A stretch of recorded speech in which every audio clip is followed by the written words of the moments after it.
The chain of command working from the commanding officer down, of course, he had his executive officer, who was his, main assistant, and his XO actually was probably more involved in running the crew day to day. The skipper would let the XO know what's going to happen, and the XO would go out and start exercising and getting things done. XO would interface with the COB, chief of the boat, but then the XO would be, he runs things day to day, hands-on per se. The skipper may be off doing something else, and then below him would probably be next, it depended on a couple things, but the navigation officer, weapons officer, and the engineering officer were the three key officers on that boat. You would have a supply officer who was usually the very junior officer. He's the young ensign out of the academy or something. His supply was his job, but the three immediate you just mentioned were all lieutenants? Generally they were. They could be a JG, but usually a lieutenant. Yeah, it fluctuated a little bit, but yeah. Okay. The navigation officer, who was probably going to be about next in line to become an executive officer, just by virtue, because in order to work your way up the chain of command, all the officers had to have filled the position of supply, engineer, weapons. They had to do all those jobs at one time, and they'd probably spend at least a year in each position, maybe a year and a half.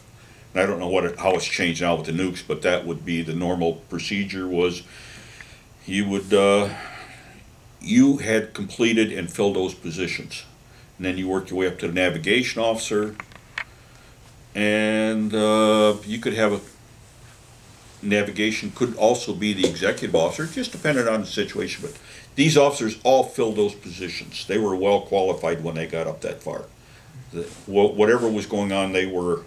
Would there be one individual would be the navigator for that boat, that patrol, or would they change hats? No, once you're navigation officer, you pretty well navigate, and that could be part of the XO's function. He could be the navigator, and often he was, but they all went through each department. They had a background in weapons engineering, so they were well versed in whatever was going on. There was no surprises. And then you mentioned the weapons officer. That's the chief, or I'm sorry, that's the person who's responsible for all the ordnance on all the ordnance on board boat. Torpedoes, deck gun, machine guns, everything. Would this be a gunnery officer then, or a gunner? Not necessarily in thinking of a gunnery officer on a surface ship, although the weapons officer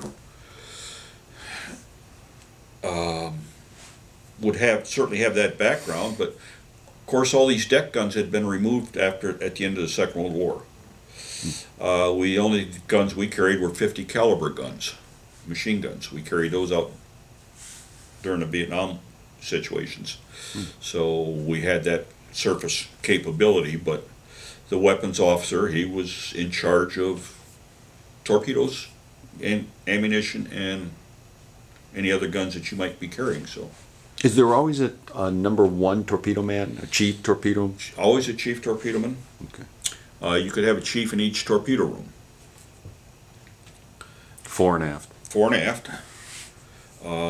You could have a chief in one and a first class petty officer in the other one.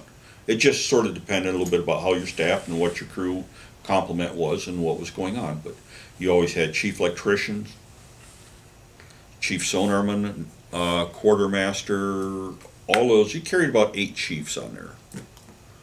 It could be a little more, a little less, but that was sort of the normal manning on those boats. Was because you had to have electrician, you had an IC electrician was a communication, that was usually a chief there, and sonar and radar and radioman.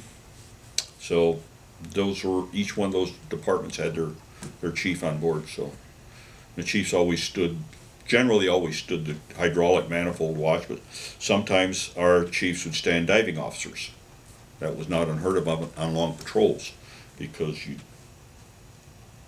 the watches in the situation became quite different. So you may have 2 officers in the conning tower working situations out, and with the shortage of officers, you would put your chiefs on that diving watch. So Diving watch is something that's always on all the time, split second, ready to go under.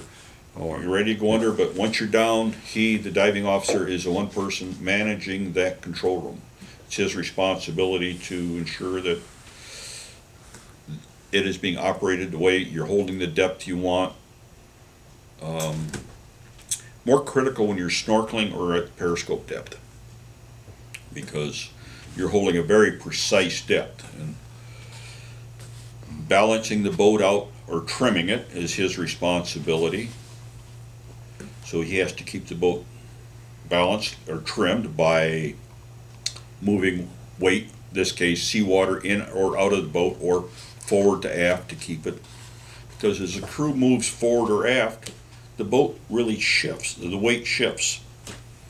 And if you are snorkeling at a very specific depth and you've got maybe a 12 to 24 inch latitude, depending on sea conditions, that you're trying to hold 64 feet, you really got to be on top of it. So the diving officer is right on those two planesmen. He's looking over their shoulder, and he's monitoring what they do, and he's getting a sense of the balance by how hard they're having to work to maintain that depth. So he will shift weights accordingly.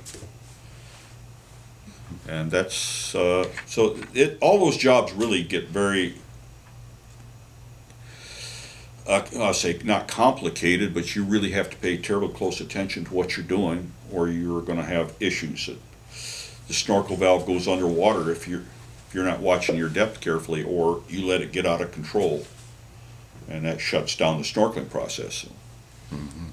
Did you guys ever run into that where you were going along and depth dropped a little bit too much and you had issues with All the time. Really? And it became more critical in heavy seas. As the waves got bigger, I should probably come back and explain it. Snorkeling is where you're running your engine submerged. You got a valve up on top of the surface, and that's it. The air is being pulled in that valve. Now that valve has 3 electrodes up there, and if a wave washes over, it shorts out those electrodes. That valve is closed mechanically with air pressure. Well, your engines are still running inside the boat, so you're not taking any air. You're burning up what's in the boat, and it's burning up very fast. Snorkel boats had an altimeter out of an airplane mounted in the engine room. So you were monitoring your altitude in the engine room rather than your depth. The control room's running on depth, and you're running on altitude. Because as you're sucking that air out at an altitude or equivalent to 6,500 feet of altitude, your safety circuits will shut down your engines, because you have pulled a lot of air out of that boat. Well, so if that snorkel or head valve goes underwater, you got to get it back up out of the water quickly, or you're going to shut down, and then you've got more issues to work with. So it's kind of it's not complicated, but you got to pay attention at all times. And the diving officer, his job was to ensure the planesmen are maintaining their depth based on surface conditions. It can even be tougher. So that's kind of the way that thing works. And